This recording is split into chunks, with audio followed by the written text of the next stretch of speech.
Amigos, ¿cómo están? Yo soy Quique Ramírez y ya estamos en otro episodio de Fuera Máscaras. Este episodio que vamos a tener hoy, ya tenía ganas de hacerlo. Voy a platicar con uno de los talentos importantes de aquí de Casa Multimedios Laguna, Verónica Rocha. Vero, gracias por aceptar esta Ay, invitación. Quique Bello, muchas gracias por tus palabras y la contenta y la agradecida soy yo porque yo sé que es un espacio muy importante en donde los espacios se los dan justamente a la gente que está haciendo algo importante en su región y por eso te lo agradezco. Muchas gracias, No, Quique. gracias a ti. Y es un espacio seguro, entonces siéntete libre de expresarte como tú quieras, Ya como me tú dijeron que eres. puedo decir lo que yo Fuera quiera. máscaras, aquí puedes, sin máscaras y puedes expresarte de todo. Perfecto. Oye, 30 años ya en los medios de ¿Tú comunicación, crees? más de 30 eso, años. ¿no? Fíjate que estoy con los compañeros jóvenes como tú y luego de repente salen algunas situaciones en donde chocan las generaciones, ¿no? Por ejemplo, que no se acuerdan de ciertos personajes o ciertos gustos y les digo, pues ¿cuántos años tienen? No, pues yo tengo 23, yo tengo 24, otros 28 y yo ya tengo 30. No Entonces, inventes. no me siento tan grande, que sí ya estoy un poquito grande, pero sí comencé un 26 de septiembre de 1993. Sí me acuerdo muy bien Uy, porque nos solicitaron a un grupo grande de la universidad, en aquel entonces se llamaba Instituto Superior de Ciencia y Tecnología de La Laguna, hoy La Salle, ok. que fuéramos al periódico Noticias El Sol de la Laguna a cubrir las elecciones. También había elecciones en 1993. Y allá vamos un grupo de chavos, ¿no? Porque justamente cuando estás en la universidad lo que quieres es ya salir y probarte y ver cómo está la situación, porque es muy distinto Sí, a cómo está en la universidad, ¿no? exactamente. Estás en tu burbujita. Y entonces, por eso me acuerdo muy bien, en aquel entonces elegimos alcalde y gobernador. Y resultó como alcalde Mariano López Mercado, de feliz memoria, y el doctor Rogelio Montemayor Seguí, a quien le mando un saludo y mi admiración porque luego coincidimos en un trabajo bien padre de elecciones Wow. justamente. Entonces por eso lo tengo bien presente y sé cuándo inicié. Entonces don Régulo Esquivel Gámez, que era el director del Noticias, Que le estás muy agradecida, ¿verdad? anda, es Decías. que la verdad es un tipazo también de feliz memoria porque no era de un carácter fácil, esa es la Ok. realidad, no era de un carácter fácil, pero estaba muy abierto a las nuevas generaciones. Entonces él decía, quédense aquí muchachos, practiquen, hagan lo que ustedes quieran y nosotros felices. Pero cuando llegamos a redacción, pues no todos nos recibieron de esa manera. Es la realidad, Eso pasa mucho. es la competencia y la Así es. rivalidad que te encuentras en los espacios donde me digas. Así está.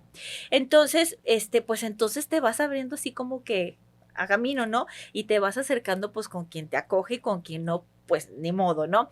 El asunto es que nos empezamos a quedar y el único espacio que nos acogió o donde nos fueron a dejar fue en deportes. Deportes, que ahí estuviste bastante Ahí tiempo. fueron mis inicios. La verdad de las cosas es que, la verdad, a mí no me gustaban los deportes. ¿Ya te O sea, gustan? fíjate que ya me gustan, me interesan mucho porque tiene mucho que ver con la dinámica y el crecimiento, además del espectáculo y entretenimiento de toda una sociedad. Entonces, para mí es muy gratificante que yo haya tenido en ese espacio la manera para poder crecer y poder foguearme como profesional, porque a mí lo que me interesaba era trabajar y foguearme. Entonces, cuando nos dicen, es este espacio, y yo dije, no hay más. Entonces yo lo tomé con mucha seriedad, esa es la realidad. O sea, lo tomé con mucha seriedad, muchos compañeros lo tomaron con mucha diversión, de tal manera que es como la canción de los perritos. De 10 quedamos 9 y luego Sí. 8, luego 5 y al final nada más quedé yo. Tan es así que me tocó cubrir la primera final del Santos Laguna con ¿Y Tecos. cómo la recuerdas esa final? Fíjate que emocionante Sí. porque realmente son de las grandes glorias que ha tenido el deporte en la comarca lagunera de Coahuila y de Durango, porque yo recuerdo que en aquel entonces veníamos de sufrir decadencias del deporte, del fútbol, en donde estar sufriendo en segunda división, y entonces vemos aquel equipo que le llamaban el Dream Team de don Pedro García Barros, ¿no? Que realmente te da no solamente espectáculo en un estadio de segunda, ¿no? Que era el Ujú. Estadio de las Carolinas, que te dan un gran espectáculo, pero aparte te da la gran alegría de llegar a una final. Entonces, realmente para nosotros fue gratificante haber llegado a la final. Ya era muy difícil pensar en el campeonato, pero ver la manera cómo te entregaban todas las tardes en el Corona a las 4 de la 4 de la tarde, tarde, domingo. con los 36, 38 grados centígrados. Ese espectáculo que hoy no vemos es sumamente gratificante, y entonces me dicen, oye, ¿quieres ir a cubrirlo? Y yo dije, pues sí, claro. Entonces me dijeron, claro que se van a ir, y nos fuimos a cubrir a Guadalajara, y fue fascinante porque yo sé de la gran experiencia deportiva, ¿no? Porque yo más bien siempre me involucré en el deporte, no como aficionada, sino como profesional, y eso hoy es muy difícil que lo encuentres. Casi siempre son aficionados que se disfrazan como comentaristas o reporteros. Sí. Y en ese entonces yo me acuerdo muy bien que era muy padre haber tenido esta gratificación como lagunera, ¿no? De este primer campeonato, pero para mí era más porque yo ya era una reportera que estaba cubriendo una final. Para eso fue mucho más gratificante, y para mí fue muy importante porque, te digo, para mí fue tomarlo mucho en serio. Por supuesto que yo veía a Pud, a Domaitis, a Ramón Ramírez, y los veía pasar, pero más que verlos como ídolos o quererme tomar la foto con ellos, era más bien estar de cerca para poderles sacar la declaración, ¿no? ¿Y recuerdas alguna entrevista que te haya gustado bastante con uno de estos personajes tan importantes de Santos? Fíjate que por diversas circunstancias recuerdo una en especial con don Pedro García Barros en las canchas del Nuevo San Isidro. No te quiero decir cómo estaban las canchas en aquel entonces, ¿verdad? Entonces era, pues haz de cuenta que fútbol llanero, aunque había muy buen pasto, pero llegabas y estaba terreno abierto. Y entonces yo me acuerdo que en aquel entonces, se han de acordar, que uno de los personajes que dictaban la agenda deportiva en el fútbol en la comarca lagunera, Juan Gómez Junco.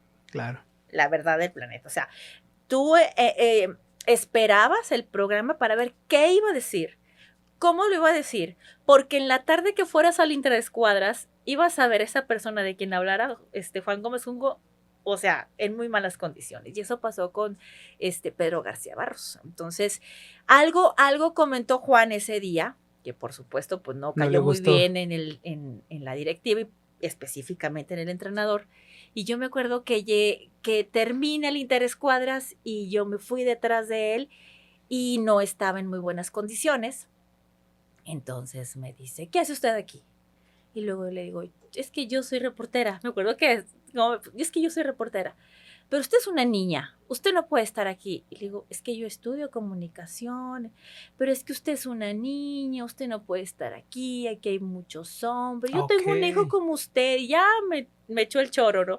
Y entonces, pues ya me quedé escuchándolo con atención, ¿no? Porque todavía había mucha resistencia para permitir o pensar que hubiera mujeres en los espacios deportivos, porque me van a perdonar la expresión, pero en aquel entonces como hoy, la presencia de la mujer era para darle un atractivo visual, ¿no?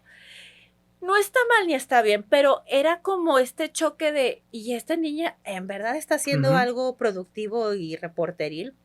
Y entonces en esa parte era donde quería indagar por qué yo estaba ahí, ¿no? Incluso me veían los jugadores, la gran mayoría con mucho respeto, pero como no les pedía el autógrafo, no andaba detrás de ellos, no pedía sus teléfonos, no me hacía sus amigas. ¿Ellos entonces, te pedían los teléfonos a ti? Fíjate que no. Sí, la verdad, sí, ¿verdad? Por ahí hay uno. Fuera máscaras. Sí, fuera máscaras. Fuera máscaras. Bueno, pues es que luego en la convivencia, ¿verdad? Claro. Algunos se portan muy amables y hay como un cierto acercamiento. ¿Quién, por ejemplo? ¿Quién te lo pidió?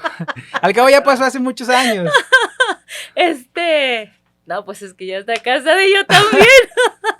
Pero, por ejemplo, también... Una pista, sí. Una pista, bueno... ¿Rubio de pelo largo? No. Pues creo que su hijo también juega ahorita fútbol. Okay. Y también hay por ahí un árbitro, ¿verdad? Que te digo que, bueno, pues es que entre la convivencia, sí, claro, pues vas hablando, te acompañas y cuánta cosa, y entonces, pues fue algo bonito.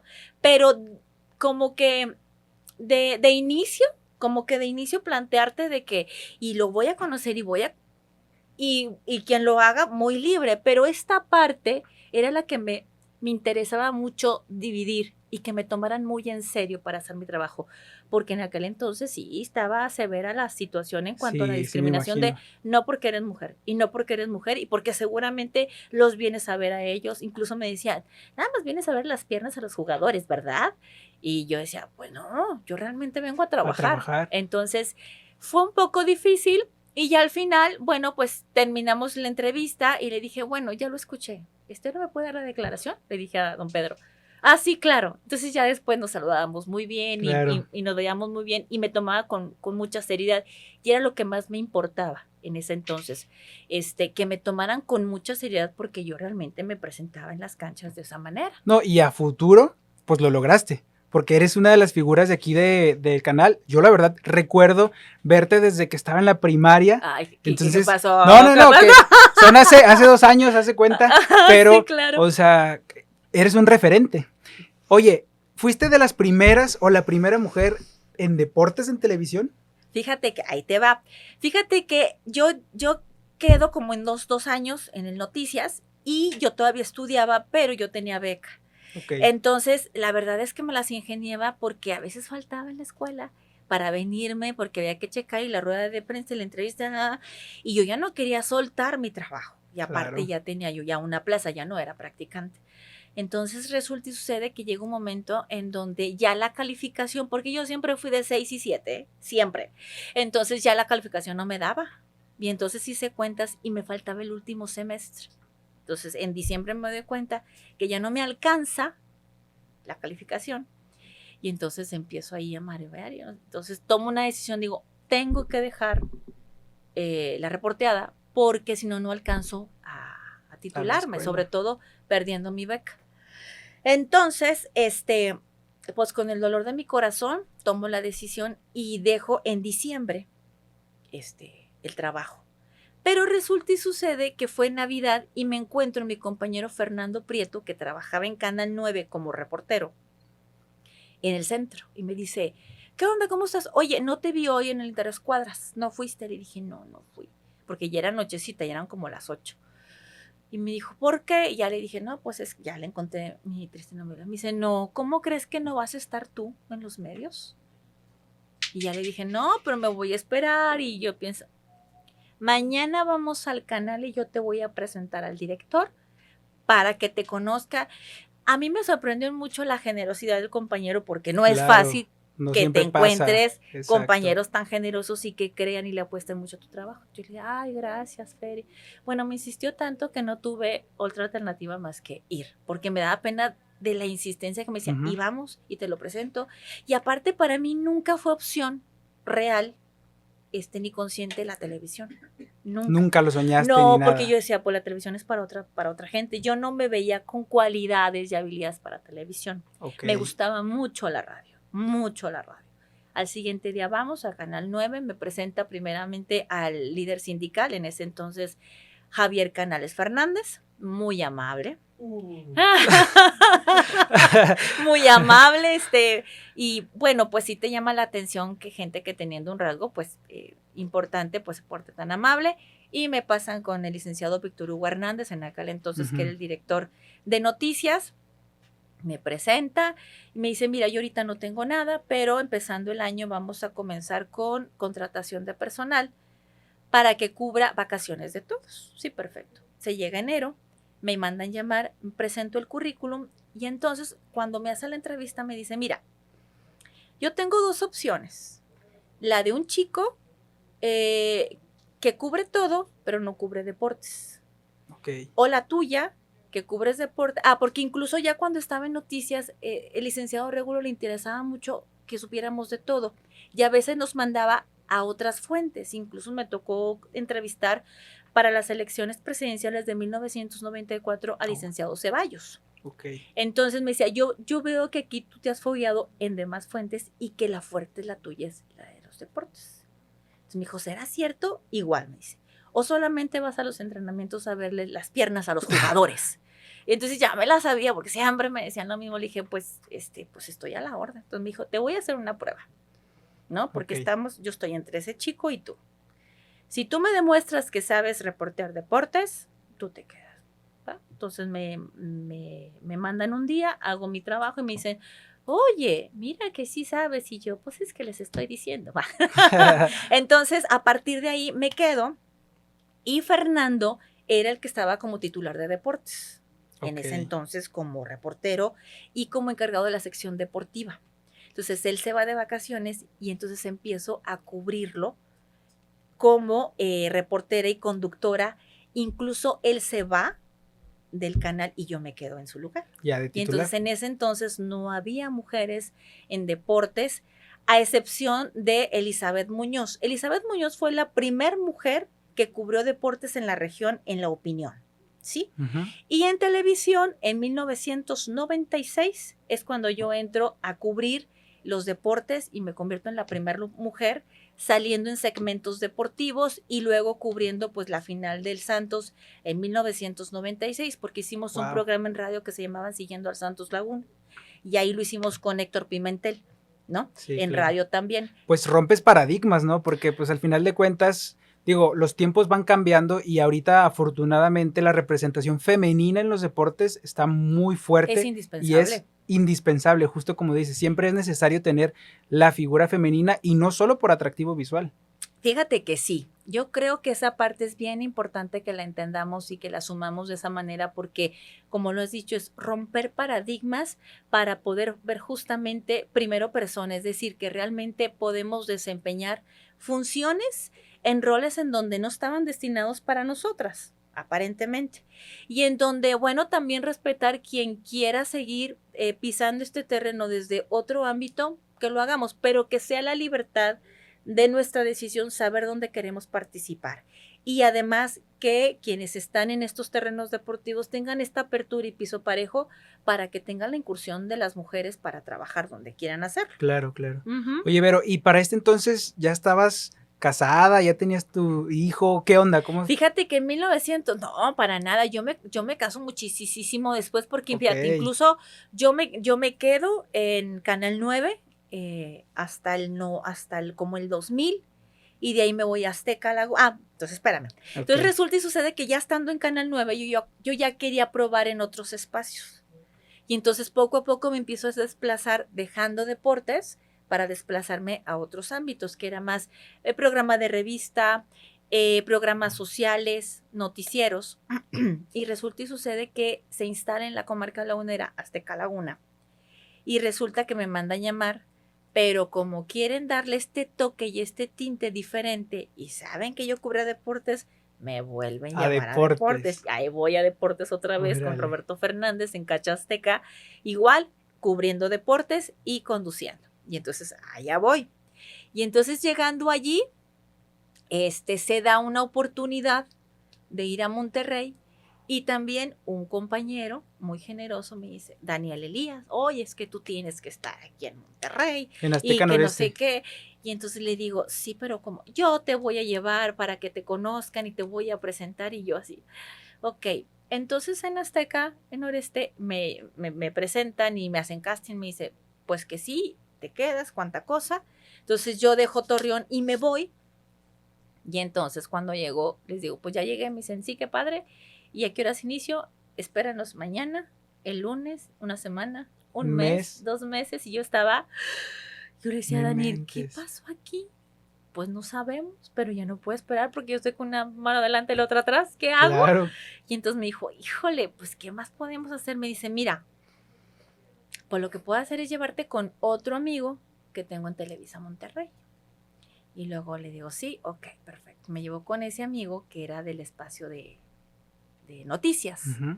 Y no me fue muy bien, la verdad que no me fue muy bien, no me recibieron muy bien, específicamente esta persona. Y entonces, ¿Cómo Daniel, fue ese recibimiento? fíjate que supuestamente concertaron la entrevista, sale la persona y se me queda viendo como de, sí, dime. Y yo, ay, es que no sé de qué me hablas. Entonces, digo, de una actitud muy, muy mala, y dije, no, pues ya no vamos a hacer nada. Se despidió, le dije a Dani, ¿sabes qué? Yo creo que aquí no va a ser. Entonces, me dice, ¿cómo crees si es mi amigazo? Y yo le dije que, pues no se pudo. Entonces me dijo, pues hay una última opción, pero esa persona sí es súper, súper difícil y, o sea, pero es mi última opción. Incluso voy a pedir favor con otra persona para que te reciba. Ok. Se llama Héctor Bencomo, de Deportes, de Deportes, Televisa. otra Vez vez. Deportes, sí, otra vez Deportes. Ándale, pues. Me lo presentan, muy educado, un tipazo, sí, de un carácter muy, muy, muy firme. Y me dice, fíjate que yo tengo 2 mujeres aquí en Deportes, una que lo hace muy bien y a otra que la verdad, se la pasa coqueteando con los jugadores. Y una cosa que a mí no me interesa porque no me reditúa. Entonces, yo veo que tú dominas Deportes. Te hago un casting. Pues ahí va el casting. Entonces ya me lo hicieron, me dijo, no, pues sí, pues te quedas. Yo lo que te puedo ofrecer es que te quedes y estando aquí yo poderte conseguir algo. Le dije, por supuesto. Claro. Entonces yo me acuerdo que me quedo y a las 2 semanas tocó cubrir la IndyCar en Monterrey. Y luego de repente me mandan a llamar a la oficina de noticias. Estaba Azucena Pimentel. Azucena Pimentel luego fue la productora de Primero Noticias con Loret de Mola. Uh-huh. Sí. Y entonces, no, era una mujer aguerrida, ¿sí? pero brava, pero sabía su trabajo. Entonces me manda a llamar, te habla Azucena, ¿qué hiciste? Pues no sé, yo acabo de entrar, porque ella era la gerente general junto con otra persona. Y luego me dicen, oye, pues estamos viendo con tu currículum que también sabes conducir noticias. Y yo, pues sí, es que yo realmente vengo, te vamos a hacer un casting. Entonces me hacen el casting, total que de lunes a viernes terminé cubriendo deportes y sábado y domingo estaba en las noticias del fin de semana de Televisa Monterrey. Órale. Entonces te quedas y yo, pues sí, realmente claro. Yo a eso iba a trabajar. Y fue una experiencia sumamente gratificante porque en aquel entonces en La Laguna había mucho entusiasmo y mucha pasión, pero no estaban tan profesionalizados los medios como ahora lo están. Y en Monterrey fue, o sea, un brinco en donde tienes que alivianarte y allá sí era de ir a cubrir el béisbol. En aquel entonces cubrías el béisbol completo, regresabas, hacían las notas. Era la 1 o 2 de la mañana y al siguiente día hay que cubrir. A las 7. Y aquí no, entonces había que cortar, podías cortar y luego llegabas tarde. Y, o sea, había muy diferente la dinámica de trabajar, claro. Que ahora es muy distinta. Entonces creo que en ese sentido conocí una manera muy distinta de trabajar, forzosamente poder dar ese brinco profesional para responder a la exigencia y yo creo que son de las mejores experiencias que tuve como profesional, estar en Monterrey. Wow, y seguramente, como dices, aprendiste bastante. ¿Y regresas a Torreón y aquí te casas sí. ¿O qué onda? Fíjate estuvo? Que sí, hay un recorte de personal porque resulta y sucede que querían darle un proyecto diferente al proyecto que había ofrecido Fernando del Rincón. Okay. Yo llegué mucho después, pero me dijeron, es que va a salir todo el personal. Digo, pero yo no llegué con él, pero tiene que salir. Es solamente el veto de 1 año. Te dan veto de 1 año en donde por diversas circunstancias te dejan descansar y como no hay una razón grave para tu salida, te pueden volver a llamar dentro de 1 año. Y dije, claro que no me van a volver a llamar. Total que en ese año yo trato de quedarme en Monterrey, llego a Multimedios, hago todos los castings habidos y por haber. Multimedios Monterrey. Con todos. Mauricio Latorre fue una persona que en ese momento también hizo mucho por mí. Hice un piloto con Chavana para el clásico. Entonces. ¿Y cómo es Chavana? Así en el trato, ¿es buena onda o no? Fíjate que en aquel entonces también no tuve muy buena experiencia con Chavana, no. ¿Cómo fue esa experiencia? Muy frío, muy distante. Nos presentan en el estudio, mucho gusto. Y Mauricio trataba de decirle, mira, porque Mauricio creía mucho en mí, me apoyó muchísimo para hacer todos los castings.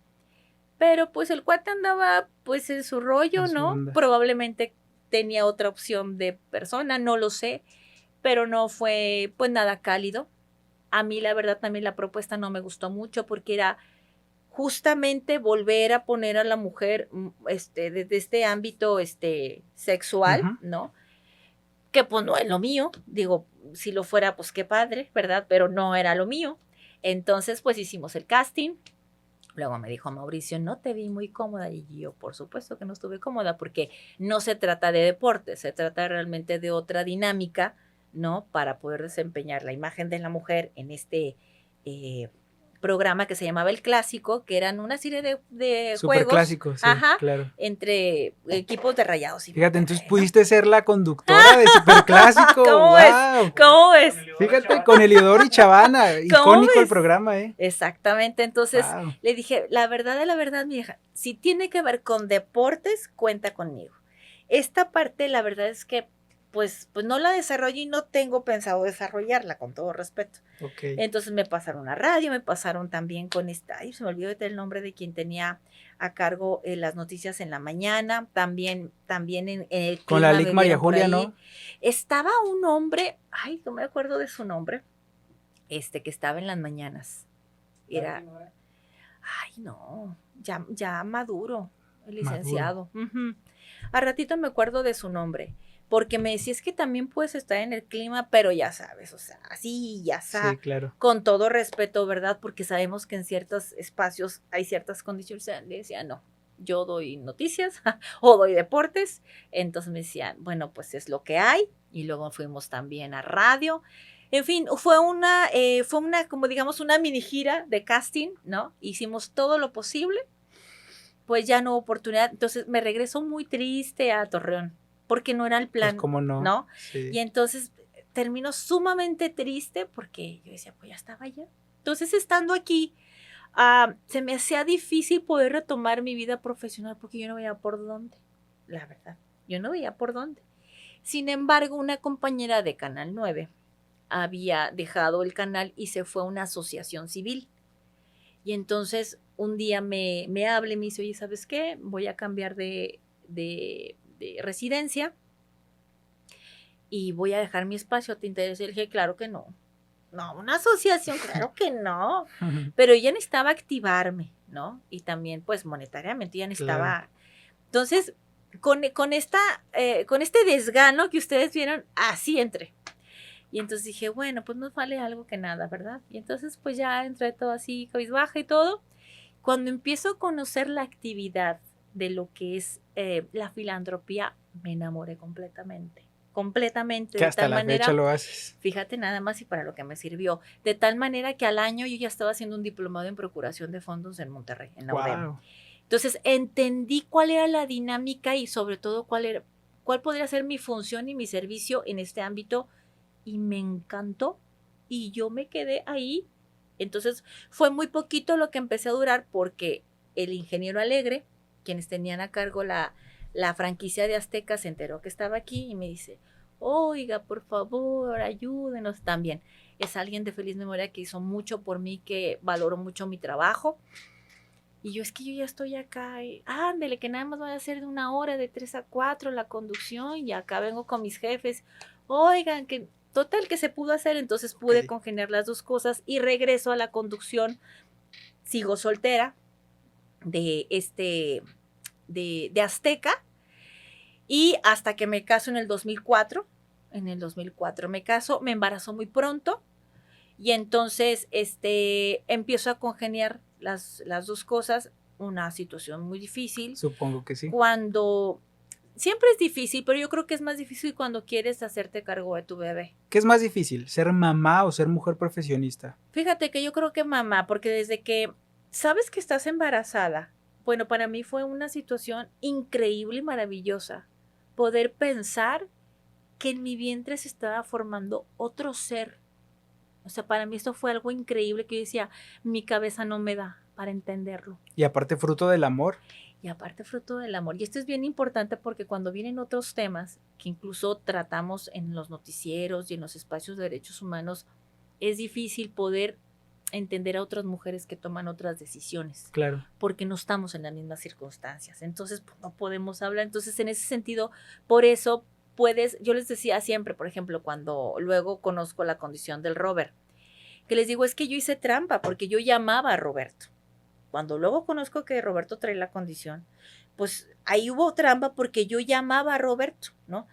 En otras circunstancias, hay otras mamás que se enteran de las situaciones de sus hijos y a veces son mucho más traumáticas, pero tiene mucho que ver las condiciones en las que estás viviendo tu maternidad. Que para la gente que nos está viendo, Robert o Roberto, tu hijo, tiene la condición de autismo, ¿no? Así es. ¿Cómo te das cuenta? O sea, ¿cómo te das cuenta y aparte cómo tomas y cuánto te cuesta el darte cuenta? Porque supongo que fue visitas con especialistas o preguntas con familiares y fíjate que me está pasando esto, veo esto, ¿qué pasó? ¿Cómo fue todo ese proceso? Fíjate que quiero decirte que mi embarazo y toda la lactancia y toda esta maternidad, o sea, lo que es la etapa maternal y la primera infancia de mi fue realmente maravillosa. Yo no tuve ningún problema, digo, extraordinario que me hiciera parar las antenas a reserva de que pues no tenía lenguaje. Y en ese tiempo para mí era como raro, pero las amistades, los vecinos, incluso el pediatra, me llegó a decir que era un tanto normal que tardaran en hablar los niños, más que las mujeres, porque no había otra señal u otro indicio que nos indicara peligro, ¿no? Ok. Ok, perfecto. Pero resulta que por ahí nos sale una piñata, vamos, y mi marido me dice, oye, fíjate, ¿no te has dado cuenta que Roberto no juega con los niños? Y entonces le digo, pues no me he dado cuenta, o sea, sí veo que va y viene, va a la mesa, toma refresco, ¿no? Come y se va, pero no, mira, no juega y yo, pues no se me hacía tan ¿Se importante, pero aislaba? sí, Ok.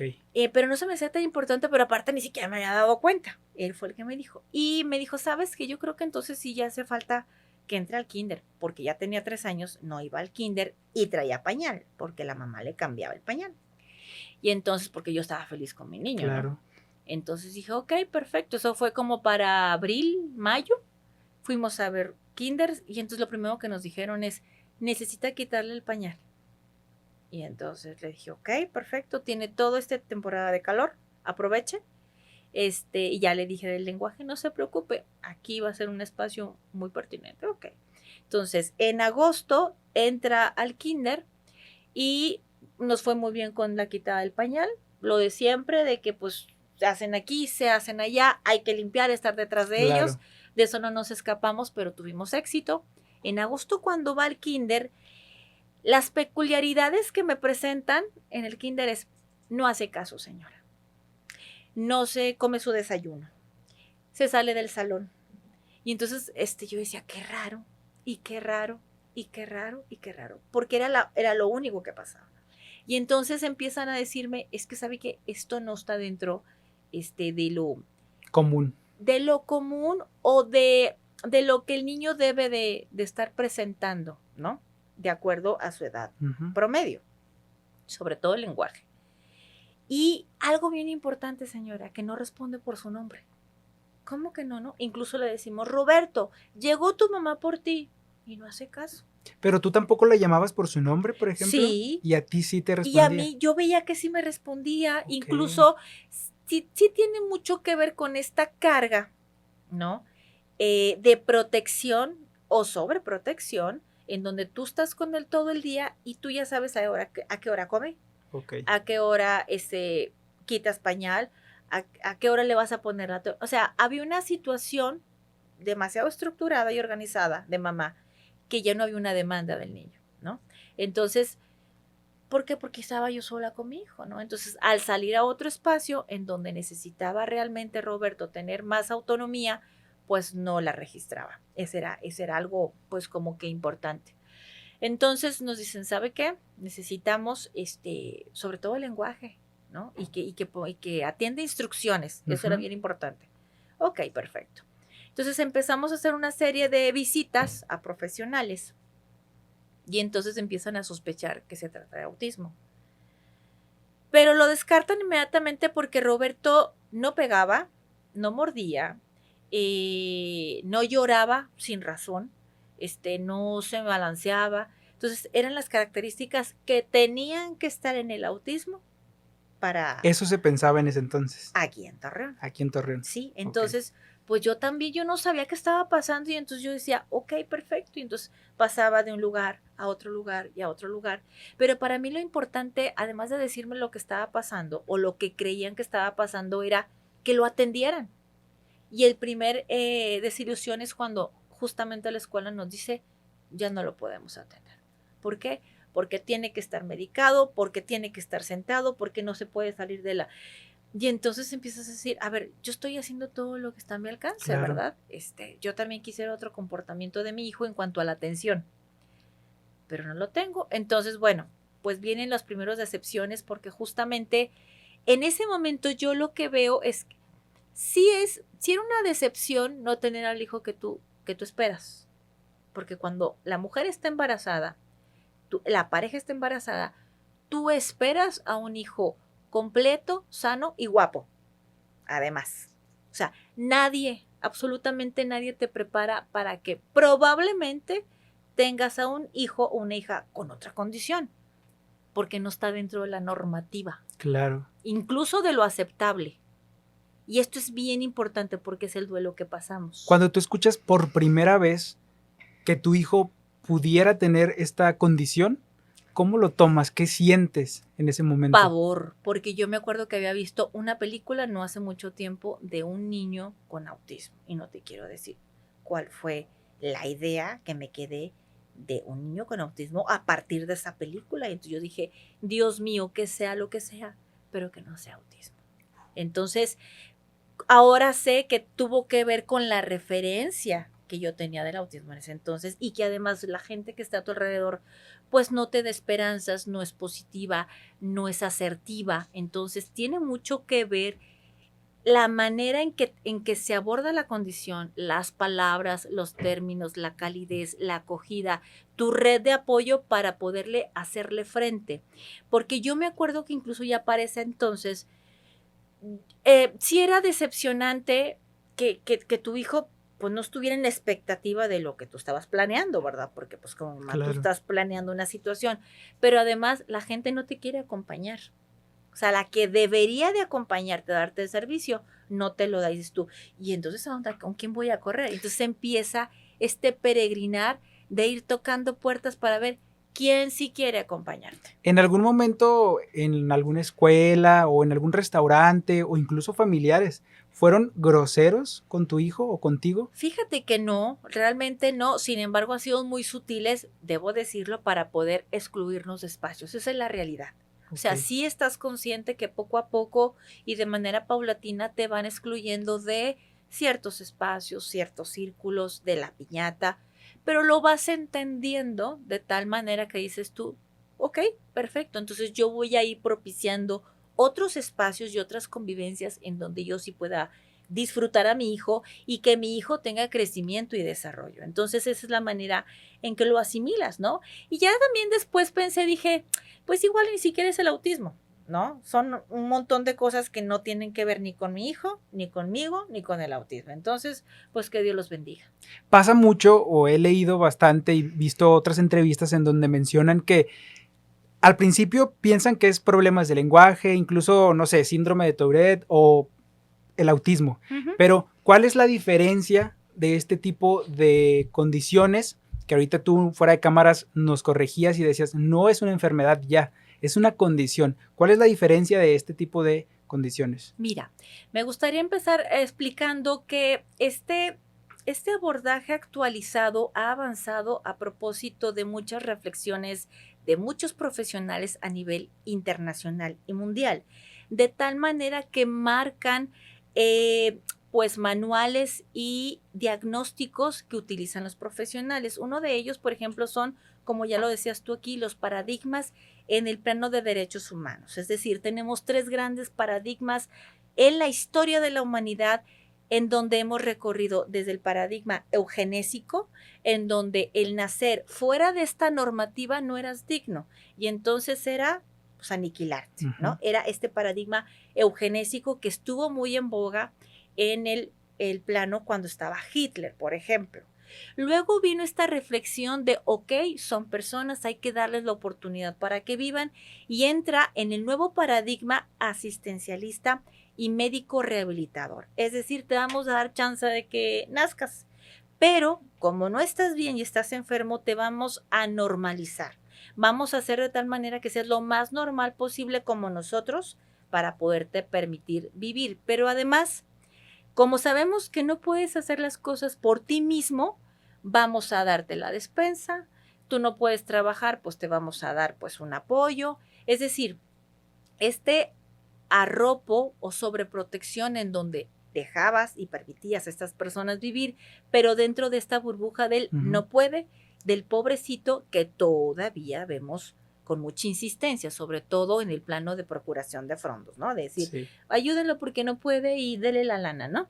Y la tercera, que es en la que estamos instalados y que ya tienen varios años en que entró en vigor, que es el nuevo paradigma de derechos humanos, primero persona. Es decir, hay dentro de las condiciones de la discapacidad múltiples condiciones, pero el eje rector es en donde tengan una autodeterminación, una autonomía y una capacidad jurídica para que puedan decidir por ellos. Sabemos que hay condiciones muy comprometidas, como por ejemplo en la de Robert, en donde cognitivamente pues les es difícil decidir sobre su vida, ¿no?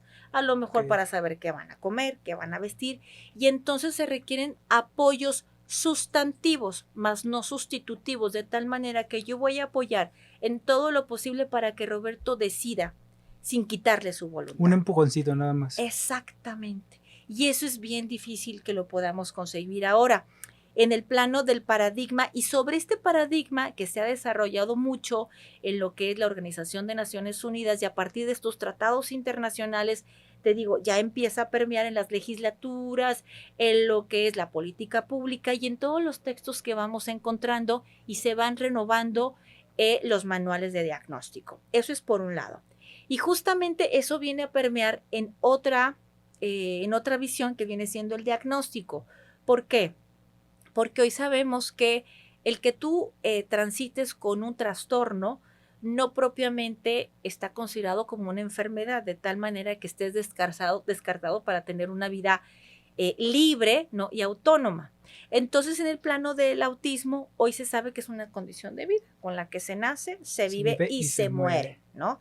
Y en donde podremos trabajar para que dentro de esta condición esta persona pueda crecer y desarrollarse. No se les quita.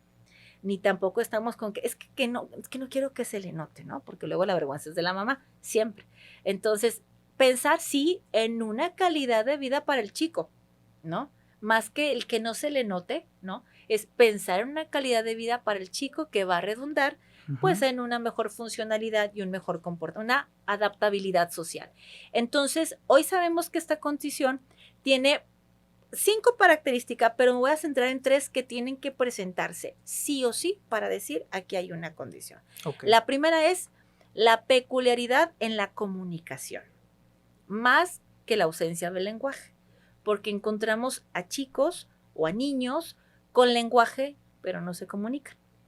Entonces, sí, por supuesto, es una gran preocupación para las mamás que queremos que hable, nuestros niños que queremos que hablen, sí, pero lo importante es que se comuniquen.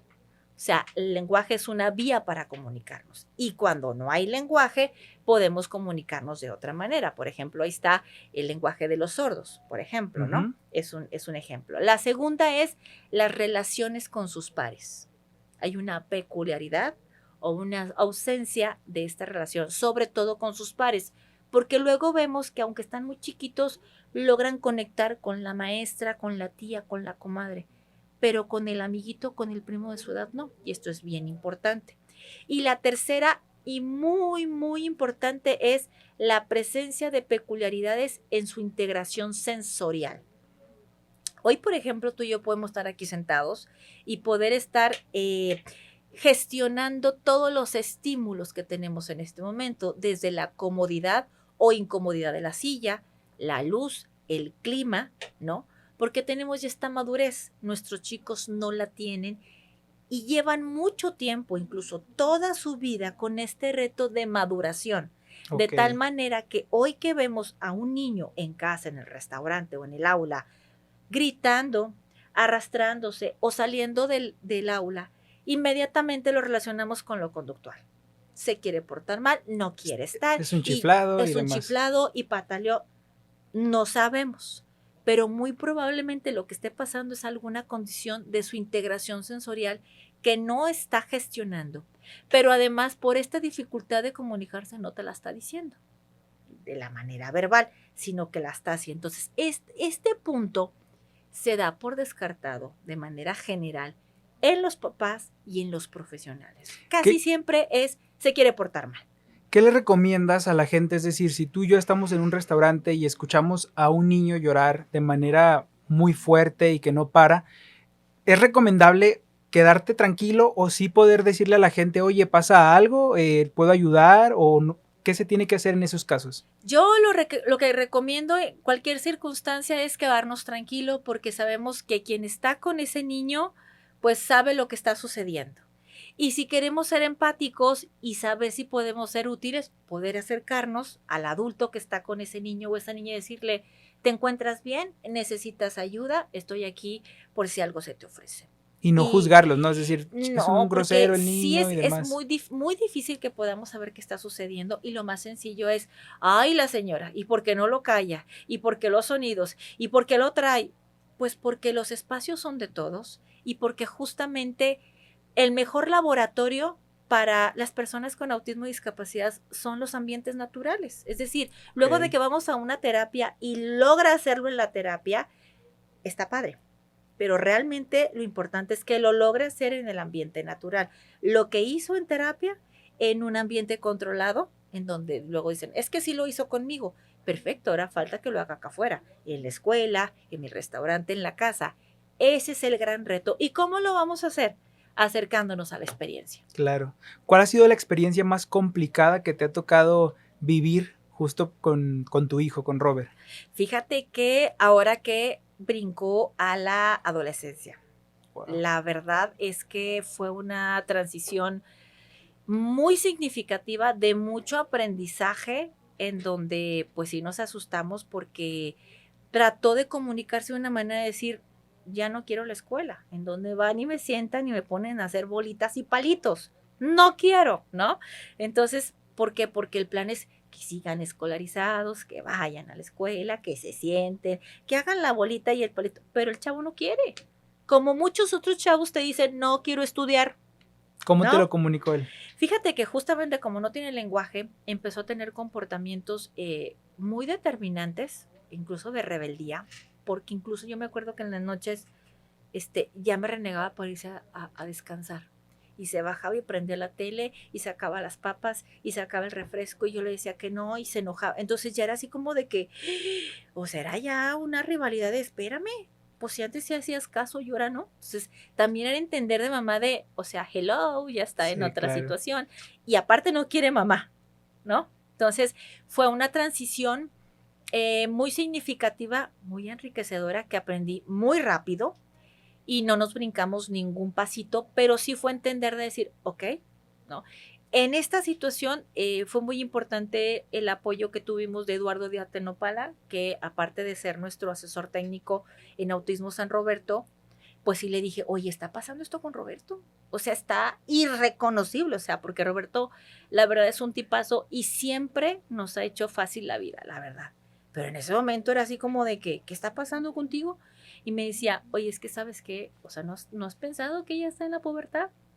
Y que trae ganas de otras cosas y que la escuela ya no le gusta y que probablemente la escuela ya no le estén dando la atención que él requiere. Y entonces es poder explorar situaciones, decir, probablemente, y entonces empiezo a hacer una checklist.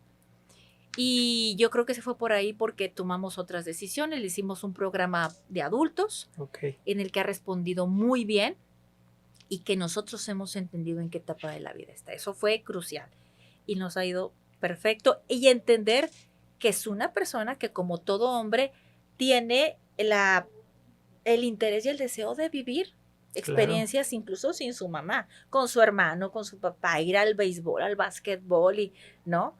Pero, y no lo vemos así justamente porque los vemos como pobrecitos y no pueden y pues déjalo sentado y que se ponga a dibujar. Pues es que ya no quiere dibujar, Ya no está en esa ¿no? edad, claro. Oye, ¿y hay grados en el autismo o tipos de autismo o cómo es? Mira, esta parte sí lo habla el manual diagnóstico que ahora en la que se basan todos los profesionales de la salud, sí habla del grado, pero referente al grado de ayuda que deberían de recibir.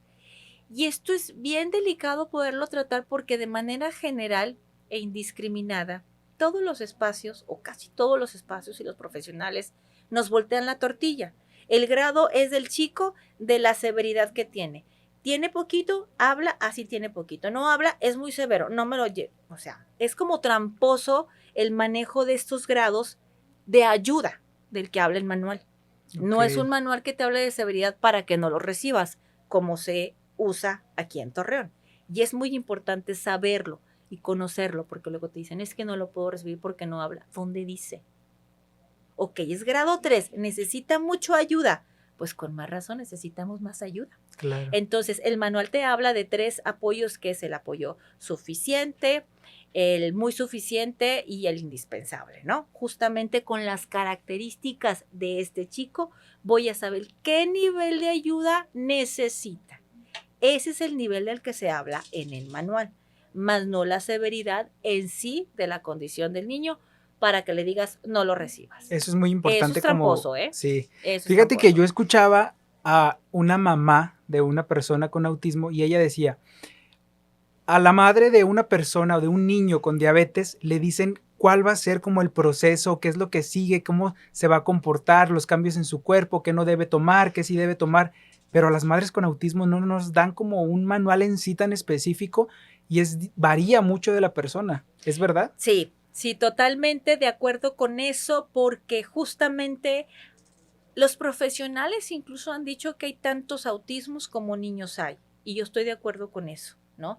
Sin embargo, podemos partir de las peculiaridades que les acabo yo de describir, de tal manera que siempre van a tener retos en la comunicación, en las relaciones sociales y en la integración sensorial, ¿sí?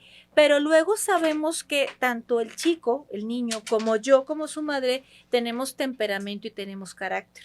Okay. Tenemos gustos y tenemos afinidades. Entonces, incluso cuando hay hermanos, también es muy difícil poder tomar criterios de que todos vamos a llegar y saludar de beso, por ejemplo, a la abuelita o a la tía, por ejemplo. Y forzamos ciertas situaciones que a lo mejor el otro hermanito, con tal de no contrariarte, pues sigue la instrucción. Pero probablemente tu chico con autismo, por esta integración sensorial en la que no soporta el olor del perfume de la abuelita, de la tía o de la comadre, no quiere acercarse a saludar. Y entonces luego es difícil poder predecir cómo tendría que ser el comportamiento de nuestros chicos en este y en otras cosas. Claro. Entonces yo creo que tendríamos que respetar, y esto es una gran enseñanza que me ha dejado Roberto, aprender y observar a respetar este crecimiento que cada persona tiene y decir, esto yo no lo quiero. Por ejemplo, lo de la escuela, es decir, es que yo no quiero ir a la escuela. ¿Por qué? Porque los contenidos no me agradan, no me gustan, son aburridos o no me ponen atención. Y no hablo de más, porque con eso es suficiente para que no quiera ir a la escuela. Entonces, sí es muy importante estar atentas y observando estas peculiaridades del autismo en mi hijo, sí, pero también su personalidad y respetarlas. Que es que la profesional me dijo que tenía que ir a la escuela. Pues es un principio para todos, pero hoy sabemos que hay personas que no les gusta la escuela y que entonces, ¿qué va a hacer? ¿No va a hacer nada? No, hay que buscarle otras actividades, un plan de desarrollo para justamente para tu hijo. O sea, es decir, poder abrirte a otras opciones de vida y no porque, no, claro. Es que el terapeuta y el médico dijo, ¿y tú qué dices? Porque tú eres el que conoces a tu hijo y tú tienes que tener esta apertura, esta calidez y esta generosidad para poder ser compatible con el crecimiento de tu hijo, claro. Y no forzarlo a cosas que realmente ya a los 19 años es tú, ya te dicen esto, sí, hasta lo de comer, ¿no? Esto sí me gusta, esto no. Esto me gusta y esto no me gusta. Claro. Es que la papaya, pues sí, pero quiere la hamburguesa. Claro. Oye, se relaciona mucho esto que dices, por ejemplo, de Robert, que te dijo de alguna manera, no me gusta la escuela, porque se dice mucho que las personas con autismo son personas con el coeficiente intelectual extremadamente alto y que son muy inteligentes y que les gusta mucho estar haciendo muchas cosas.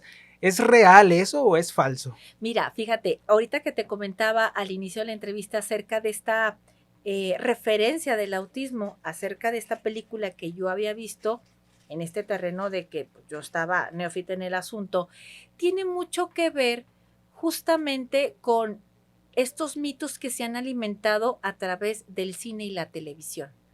Y yo creo que tiene mucho que ver justamente con estos paradigmas que acabo de mencionar, de tal manera que yo les digo, cuando lleguen a ustedes un libro o una película, chéquense bien la fecha de la edición o de la publicación de esa película, porque va a estar matizado dentro de estos 3 paradigmas que acabo de mencionar. O está instalado en el eugenésico, en 1920, en el 30, en el 50, o está instalado en este médico rehabilitador de 1970, 80 o 90 asistencialista, o ya estamos viendo contenidos más pegados a derechos humanos después del 2000.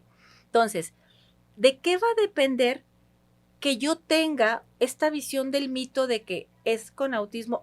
Todos los niños con autismo tienen un coeficiente intelectual alto. Puede ser, ¿no? O no puede ser, como es en mi caso, que yo no tengo un coeficiente intelectual alto. Y no tendrían que tenerlo, porque para empezar no es una peculiaridad o una característica implícita de la condición. No lo es.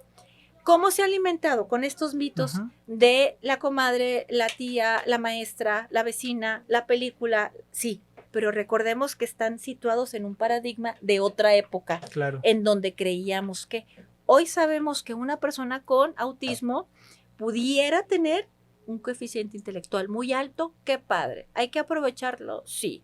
En espacios, incluso en contenidos que a él le gusten. Pues que tendría que ir a la NASA, pues no precisamente, si no quiere, ¿no? Sí, claro. O este coeficiente intelectual promedio o muy bajo pegado a lo que es la discapacidad intelectual. Pudiera ser, pero es muy distinto y tan diverso como lo hay entre nosotros. Claro. Otra de las cosas que se dicen es que las personas con autismo no tienen mucho contacto visual. ¿Es real o es falso también? Fíjate, esa era una de las encomiendas que se habló muchísimo en los años 80 y 90, que no hacían contacto visual y que tenían que hacerlo para poder captar su atención y que tuvieran que les llegara el contenido. Hoy sabemos que no es así, por algunos estudios y por los profesionales en donde han puesto en marcha todos sus conocimientos. Sobre todo, hay una persona hoy todavía que nos habla mucho acerca de cómo se vive el autismo, y a partir de ella hemos aprendido mucho. Es Temple Grandin. Es una mujer ya grande con autismo y que se ha animado a desarrollar todos sus contenidos en libros, de tal manera que nos ha compartido de por qué no ven a los ojos, por qué no quieren ver a los ojos, por qué no conectan con la mirada. Y también es una falacia poder decir que no están atentos a la realidad, ¿no? Porque luego dicen, es que no están poniendo atención. Pues no precisamente. Entonces, personas como Temple Grandin, que viven su condición y que pueden hablar de ella, es que hemos podido conocer más acerca de la condición. Porque yo te puedo hablar desde el punto de vista como mamá, como acompañante del Robert, un profesional, un terapeuta, una maestra. Pero aquí lo más interesante es que ellos hablen en primera persona, y Temple Grandin ha sido una de ellas que nos ha ayudado a romper con muchos mitos, pero sobre todo poderlos visibilizar como personas. Que justo lo que dices, lo importante es visibilizar estos temas. Sí. ¿A qué edad se puede detectar el autismo o no hay una edad? Es decir, ¿se puede de 1 a 3 años nada más o se puede detectar en una persona de 20 años? ¿Cómo es? Mira, los profesionales y dentro de las características y las condiciones del diagnóstico nos indican que todas estas peculiaridades de las que hemos hablado o características deben de presentarse sí o sí desde maternal hasta los 3 años, la primera infancia. O sea, tienen que presentarse ahí. ¿Qué pasa? Que luego transitamos con un montón de profesionales y no ven las condiciones.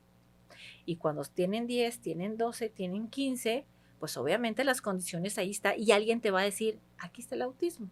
Y probablemente cuando tenga 10, cuando tenga 12, 15 o 20 nos digan, es que es autismo. O sea, esas condiciones que presentó desde 1 año, 3 meses, eran autismo.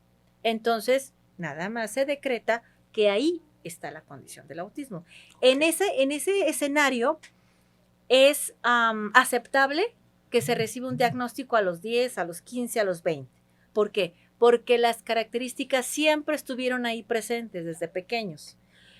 Las podemos recibir o no, depende mucho de qué tan profesional o actualizado esté los profesionales de la salud. Eso depende mucho.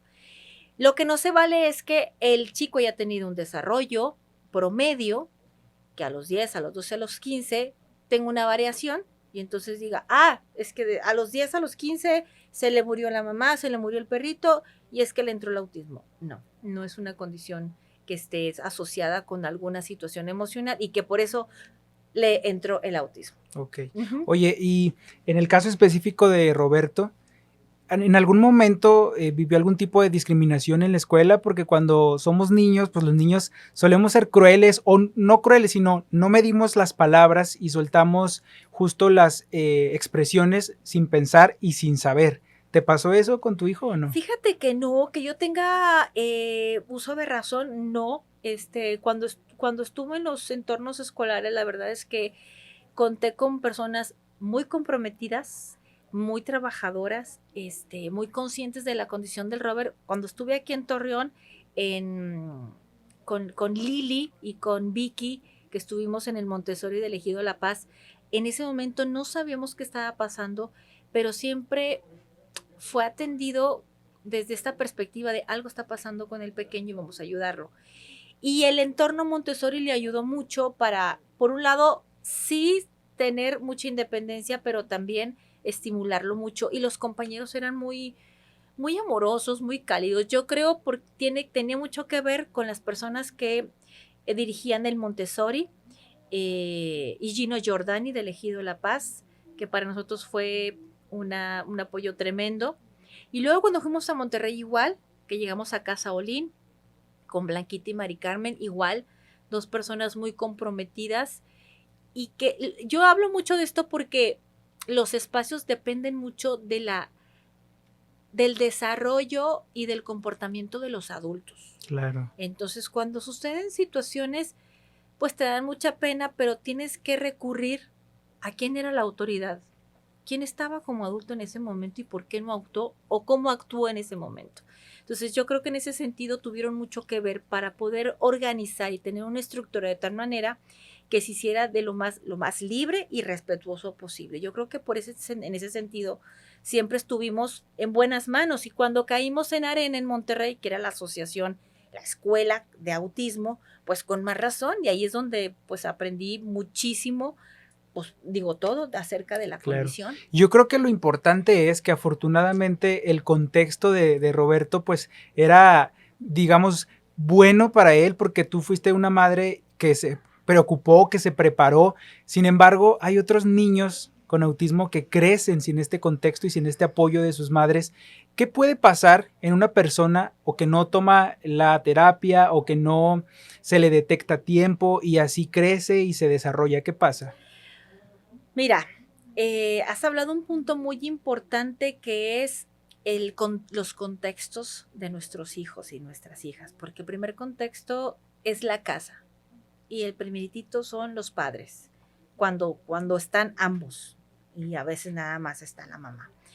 Y esta parte me quedó muy clara cuando estuvimos en Arena en Monterrey, porque a nuestros chicos los recibían en las aulas, pero a nosotros lo que nos pedían era este compromiso de seguir aprendiendo. Teníamos la escuela para padres y teníamos también el círculo de apoyo para padres. Entonces nos daban estos contenidos para ir entendiendo el compromiso que teníamos, pero que nosotros también necesitábamos aprender y crecer. Entonces era una correspondencia tanto de la asociación como de nosotros, pero no todas tenemos esta oportunidad. Entonces hay que entender que las mamás y los papás cuando los hay, o las abuelas o las tías o las comadres que se hacen cargo de estos niños, hacen lo mejor que pueden con lo que tienen. Luego vemos situaciones muy tristes, es cierto, pero tomemos en cuenta que si nosotros nos sentimos en desventaja y que nos sentimos con falta de información y que recurrimos al doctor, al terapeuta o a la maestra, nos dicen, es que yo no sé, señora, vaya con quien sepa. Pero es que ya, ¿no? Repasamos Sí. todo el repertorio de Torreón de la Laguna y no hay quien. Entonces, esta parte es importante que seamos sensibles y cálidos con los padres de familia porque hacen todo lo que pueden con lo que tienen. Y lo mejor que hacen es lo que tienen a la mano. Y luego vemos que, híjole, pues sí la regué o no era de esta manera, pero no es con dolo, es que realmente no hay quien te dé esta instrucción como padre de cuál va a ser tu desempeño con tu chico con autismo. Wow, es impresionante eso que dices, o sea, porque afortunadamente, te lo repito, tú a Robert le pudiste dar un contexto amoroso y demás. Mi pregunta va a, ¿qué podría pasar con una persona que no tenga este contexto de apoyo, de terapias? ¿Le afectaría a futuro y de qué manera? Fíjate, es muy importante esto que estás diciendo porque es evidentemente que sí. Sin embargo, hay que, eh, hay que ver y ser muy honestos en que si nuestros chicos se están quedando en la orfandad, en el sentido de apoyos, de contenidos, de crecimiento, de desarrollo, ya lo están presentando las madres. Es decir, no podemos pensar como un paquete aparte en el sentido de poder insertar a mi hijo en una escuela o en una terapia de tal manera que él tenga el contenido, Claro. para que él salga adelante, que pudiera ser. Pero si nosotros nos quedamos fuera de ese paquete como padres, como madres, como hermanos, como abuelos, como maestros, como terapeutas, nuestros chicos va a llegar en un momento en donde no van a tener, donde no van a congeniar con esta situación. De tal manera que es la necesidad que nosotros vimos y por eso surge Proyecto Autismo San Roberto, porque nosotros estamos conscientes que todas las personas con autismo tienen todo el kit suficiente para vivir con calidad de vida, con autonomía y con independencia. ¿Qué se necesita? Que nosotros como sociedad entendamos de qué va la condición. Y la condición va dentro de este paradigma de derechos humanos, fuera del médico, fuera del medicamento, fuera de la despensa, fuera de este ámbito caritativo de dame dinero porque yo atiendo a los niños con autismo, que pudiera ser y que en algún momento lo vamos a necesitar, pero no vivimos de estos aspectos. Son momentos importantes de nuestra vida, pero en lugar de que esté dependiendo al 100% del doctor para que me dé esta directriz de la condición de autismo, pensar que el doctor también lo podemos requerir después por un dolor de cabeza, por un dolor gastrointestinal, o por ejemplo, en el caso de las asociaciones o de los famosos días del autismo, en donde nos volcamos, ¿no? En la carrera, en la foto, porque vamos a ayudar. Está perfecto, pero luego esté consciente que justamente dentro de tu comunidad hay personas con autismo, invítalas a tu fiesta, ingrésalas a tu aula de clases. Es decir, que realmente pueda permear estas condiciones que en algún momento nos van a alcanzar, que puedan permear en tu vida. Entonces, sube tu foto, maestra, al internet con tu chico, pero no lo excluyas de las actividades escolares, por ejemplo. Claro. O si yo tengo un primo o un vecino, pues no los excluyas de las actividades deportivas o de calle que puedan tener. Eso es lo más importante que pudiéramos tener. Y ahorita que mencionas a Autismo San Roberto, ¿cómo nace y cuánto tiempo llevas ya en esta labor? Bendito y alabado sea el Señor, llevamos ya 10 años. Wow. Yo llego de Monterrey justamente con todo este conocimiento y muy emocionada para poderlo compartir, porque a mí se me hacía como que había que compartirlo para que le sacáramos provechos todos, porque siempre he tenido la visión y hasta ahora la conservo de que cualquier cosa que le beneficie a Roberto le va a beneficiar sí o sí a todas las personas con autismo de la laguna, porque lo está necesitando, al igual que Roberto. Y una de ellas fue la catequesis especial vicentina que conocí en Monterrey. Yo soy católica y a mí me interesa mucho, habrá gente que no le interese, me interesa mucho o me interesaba mucho que tuviera la instrucción catequética. Y pues como en todo, ¿verdad?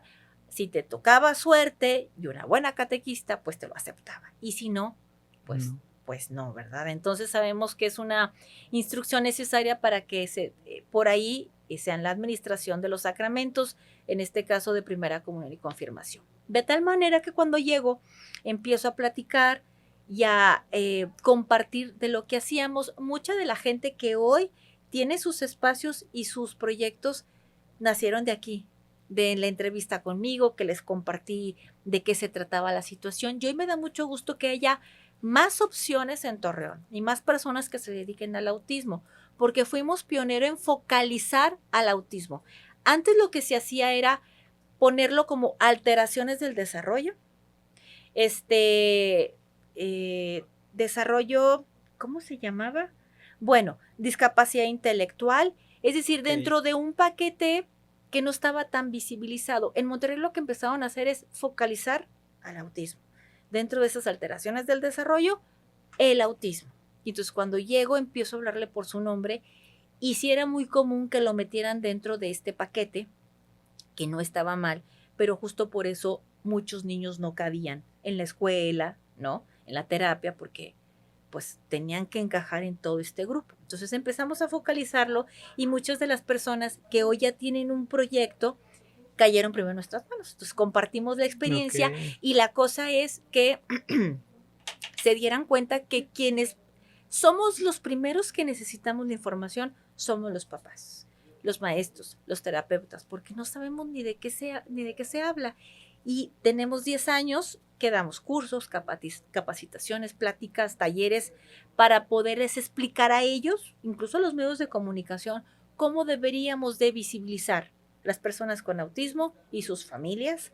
Y con ahora esta experiencia de la catequesis, que ya hay varias en la comarca lagunera, en donde se reconoce que toda persona es capaz de Dios, de tal manera que puedan recibir a tu chico con autismo o con cualquier discapacidad para que pueda vivir su fe en comunidad y puedan recibir los sacramentos. Y es parte de los grandes logros que hemos tenido ya ahora que cumplimos 10 años. No, pues definitivamente la labor que haces es impresionante. Gracias, y aparte la haces como mamá también, y eso tiene un extra, eso es más valioso, creo yo. Entonces, pues, felicidades. Y pues si le quieres decir a la gente el contacto para que te siga a ti en tus redes sociales y para que siga Proyecto San Roberto también en redes sociales. Claro que sí, sobre todo agradecer a la gente que en estos 10 años ha confiado en nosotros, porque la verdad ya tenemos un récord importante de cursos, de talleres y de pláticas en donde son los profesionales quienes se acercan, porque nosotros obviamente no les vamos a venir a enseñar a hacer su chamba. Simplemente lo que hacemos es platicarles de la condición y cómo pueden implementar este foco dentro de su profesión, llámese terapeuta, llámese doctor, llámese maestro o incluso servidores públicos, ¿no? Para que puedan cambiarle este chip a la política pública y no vernos como el pobrecito, dale la despensa y que ya se vaya, ¿no? Entonces, estamos todavía ofreciendo estas ayudas y nos pueden contactar en Proyecto Autismo San Roberto en Facebook y estamos pues gustosos de seguir adelante y sobre todo con la confianza de la gente. Tus redes sociales personales, ¿verdad? Gracias, como Verísimo Rocha en TikTok, en Instagram y en X, ahí estamos compartiendo justamente todos los contenidos de primera persona que son justamente esta perspectiva de periodismo con derechos humanos. Claro, pues muchas gracias por tu tiempo, por enseñarnos y porque seguramente la gente ahí en casa también aprendió bastante, te conoció más, te vio en otra faceta y pues de verdad, gracias por venir a Fuera Máscaras. Gracias, Quique, gracias, Chuy, gracias, compañera, por estar pues en esta transmisión, contemplar no solamente a la persona que les agradezco mucho, sino visibilizar justamente esta condición para poder hablar de ella, hablar con dignidad, que es bien importante, y poderle dar este matiz de derechos humanos que yo creo que a veces no le pega mucho al show, ni mucho a lo que es la venta, lo espectacular que pudiera ser y que necesitan la televisión y las redes sociales, pero es necesario que podamos hablar de este tema con esta perspectiva de derechos humanos para que a todos nos vaya bien. Así es. Muchas gracias, Vera. Gracias, Quique, gracias. Amigos, pues ahí está el capítulo completo. Gracias por llegar hasta esta parte de la entrevista, de esta plática con Verónica Rocha. No se pierdan los siguientes episodios de Fuera Máscaras. Denle like a compártanlo. Síganme en mis redes sociales, Quique Ramírez, y nos vemos y nos escuchamos el siguiente episodio de Fuera Máscaras.